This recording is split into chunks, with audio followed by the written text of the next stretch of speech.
Gittin Daf Samud Beis, certainty empiric and halachik, af al pi chotmim akum. There are situations where we don't have certainty, we have a dilemma, we're unsure of something, and halakha, the Torah, enables us to act with certainty based on assumptions which we're permitted to make. That can be situations where we have two witnesses. We don't know for sure they're telling the truth, but we're allowed to assume they're telling the truth. Situations of chazakah, situations of rov, they're assumptions that we're allowed to make so that we can act with certainty, even though it's not possible to be certain. Sometimes we achieve certainty through a reliable outside source. I trust this person or the source, I trust, and that gives me certainty. And then there's a third category, which is I don't need an outside source. I have inner certainty. I know for myself. I only need to consult an outside source. I only need to find an assumption, an ability to reach certain conclusions. I only need to do that if I'm uncertain. But if I'm not uncertain within myself, if within myself I have certainty, then it's different. And in this piece of Gemara, on which we're getting into real serious Gemara at the moment, on the one line we're going to learn today, there are hundreds and hundreds and hundreds of pages of Rishonim and Achronim that are written. And one of the challenges in the Matmonim is to curate the key ones that we need. What do we really need to know in order to understand the sugya? The sugya starts at the very bottom of Tes Amud Aleph.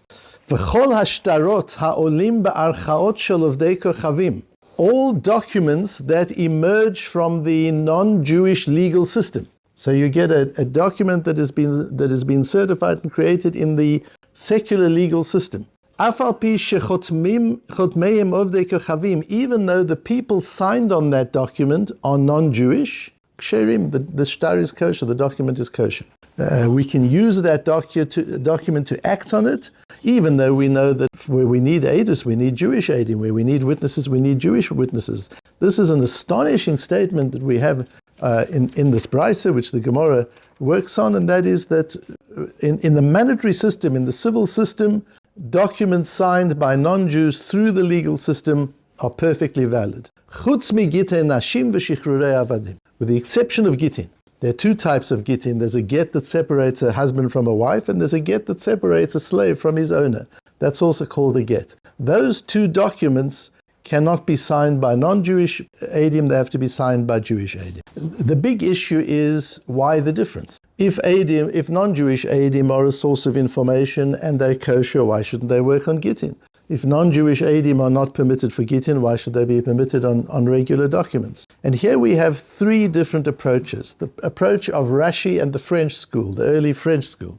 We have the approach of the later Baalei Tosfos, Ri and the Rosh. And we have the approach of the Spanish school, the Ran and the Rashbo and the Tashbetz, which we're going to learn. So as far as Rashi says an amazing thing. He says, Chutz mi gitei nashim delav b'nei kritut ninu hovelo shaychi b'torat gittin v'kiddushin. You can't have a non-Jewish signatory on a get or on a marriage certificate because they're not part of that system of law. They're not governed by those laws. Kiddushin and Gittin don't apply to non-Jews. So they're not part of the system. So when you're looking for a witness, you've got to take a witness from within the system, not from without the system. Aval al hadinim nitztavu b'nei Noach. But b'nei Noach, Gentiles, are commanded to have a legal system. The Torah requires them. It's one of the Sheva mitzvahs b'nei Noach is that they have a legal system. And the legal system is the way we transact with one another. So they're part of the Torah's legal system. An amazing chidush of Rashi. And therefore you can take edim, you can take witnesses from the non-Jewish community if you're dealing with a business matter. It doesn't have to be a Jewish witness. And we'll see that the Tosfos HaRosh believes that Rashi is suggesting here that that's midoraisa. This is not that the Rabbanan allowed it for various reasons, as we'll see in Tosfos.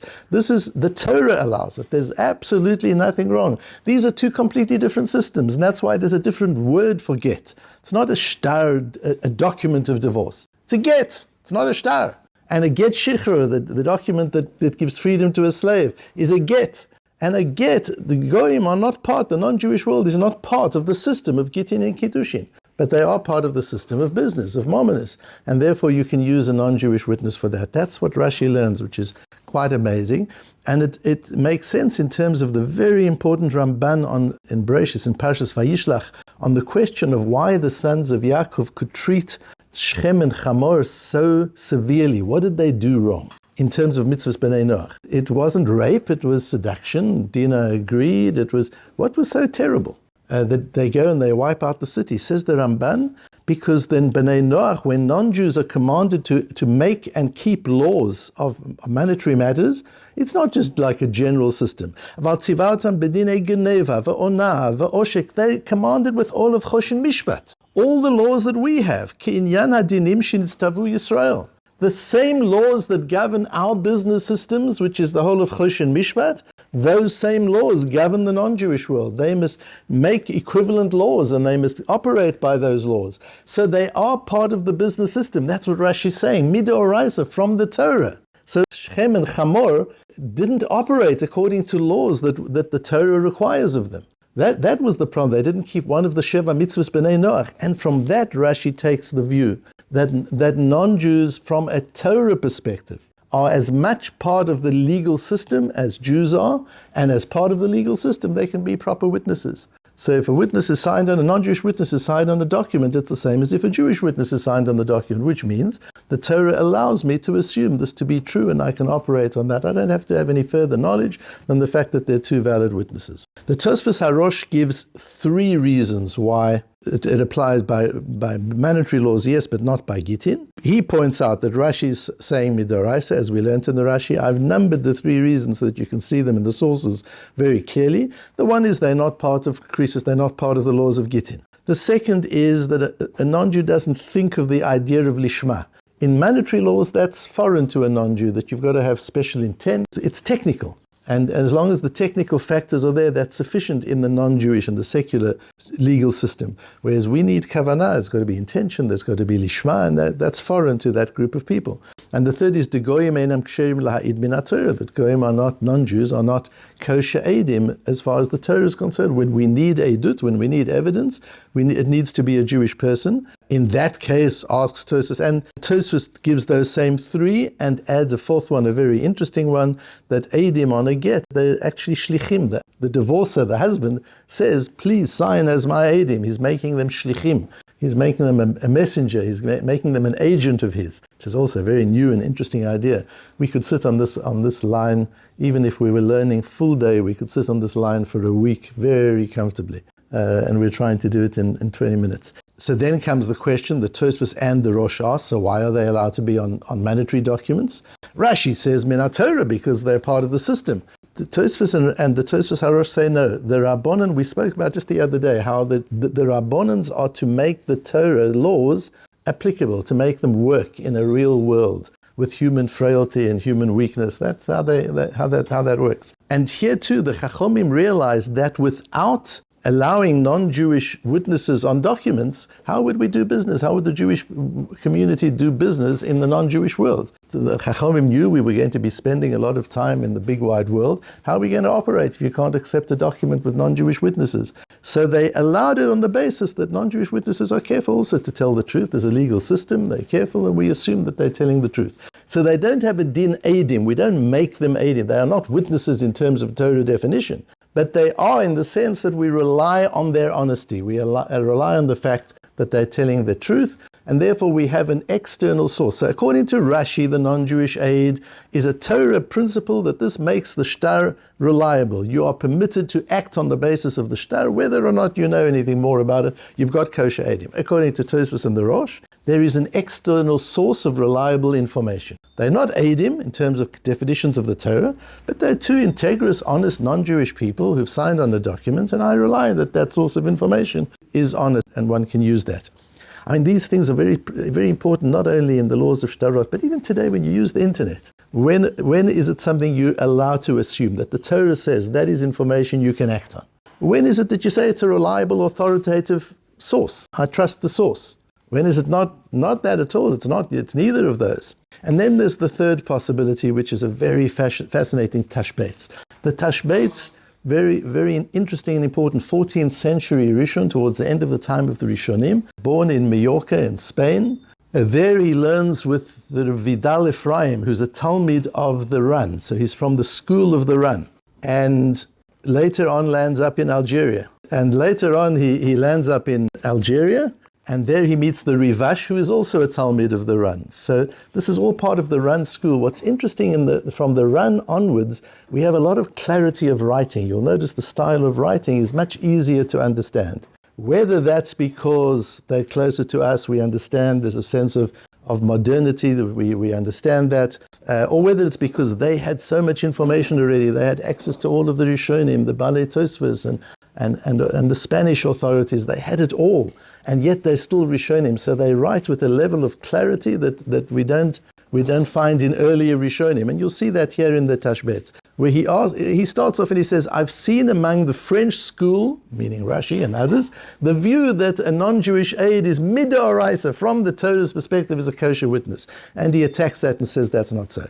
The reason that non-Jewish people are kosher as witnesses in certain places is shebaharbe mekomot anu holchin bedine mamonot achar yediat ha'emet. There, in monetary law, what's important is to know the facts. It doesn't matter where that knowledge comes from. In some cases, when it comes to Kiddushin and Gittin, it's not just about knowing the facts. What's important is the source of that information. What information are you acting on? What source of information? But in Mamonot, it doesn't matter what the source is. As long as there is information, as long as you really know and you understand, then we act on that. And therefore, whenever we can assume that the truth is being said, anu danim al pi divreim, velo she'en ksherin le'edut, not because they're kosher edun. Ela shemipnei she'anu somchim aleim bezeh harehu, look at the words here, and I've underlined it. Harehu ki'ilu hodu ba'alei dinim befanenu shekenu, va'anu edim bedavar. It's as if the two parties agree in front of us. So Reuven and Shimon agree, I bought a field from him, and he says, yes, he bought the field from me. I paid $1 million for it. Yes, he paid $1 million. You don't need Eidim. You don't need witnesses. Everything's clear. You don't have doubt. Says the Tashbetz, there are times when you don't have doubt because the integrity of the information is satisfactory. And if professional people have signed on a document and it's been stamped by the legal system, you don't have doubt, you don't need Eidim, because it's as if it was all acknowledged in front of you. Va'al yediatenu anu danim velo al edutan. Such important words. We're judging on the basis of our own knowledge, not their knowledge. Sometimes you look at something, you say, I don't need external confirmation. It's clear to me, I know what it is. I don't need witnesses when I have knowledge. I need witnesses when I'm lacking knowledge. So there are times when the source of information is reliable enough for you to say, I don't need anything more than this. I have the knowledge I need. And the whole question of the vaccinations was interesting, because wasn't that the whole debate? Do I rely on the information or don't I rely on the information? Do I myself feel secure in this information? Do I need external information because I'm not an expert? So these three things just help us manage information in an environment where that's our source of knowledge. According to Rashi, the Torah tells us when we can make certain assumptions, and when those conditions don't apply, we're not in a position to make an assumption. We act in doubt. The second possibility is the way we learn in Tosfos Harosh and in Tosfos, is that in order to facilitate trade, the Chachamim said it's sufficient to rely on people who are not kosher Eidim, but their professionalism and their integrity gives us enough reason to rely on them. And the third view is the Tashbetz. You're not actually relying on them. Their information gives you sufficient comfort that you within yourself have knowledge. The knowledge is transferred from them to you. And what makes the shtar kosher is the fact that I don't have a doubt. I get a document, comes from a court of law, it's stamped officially, it was approved by a batch of lawyers, it's got witnesses signed on it, the witnesses are well-known people. I don't have any more doubts. This is not because they're kosher Eidim, it's because I don't have doubts. That's the third kind of knowledge that we have, when I don't need external confirmation because internally I'm sufficiently satisfied. This is the fact and this is the din.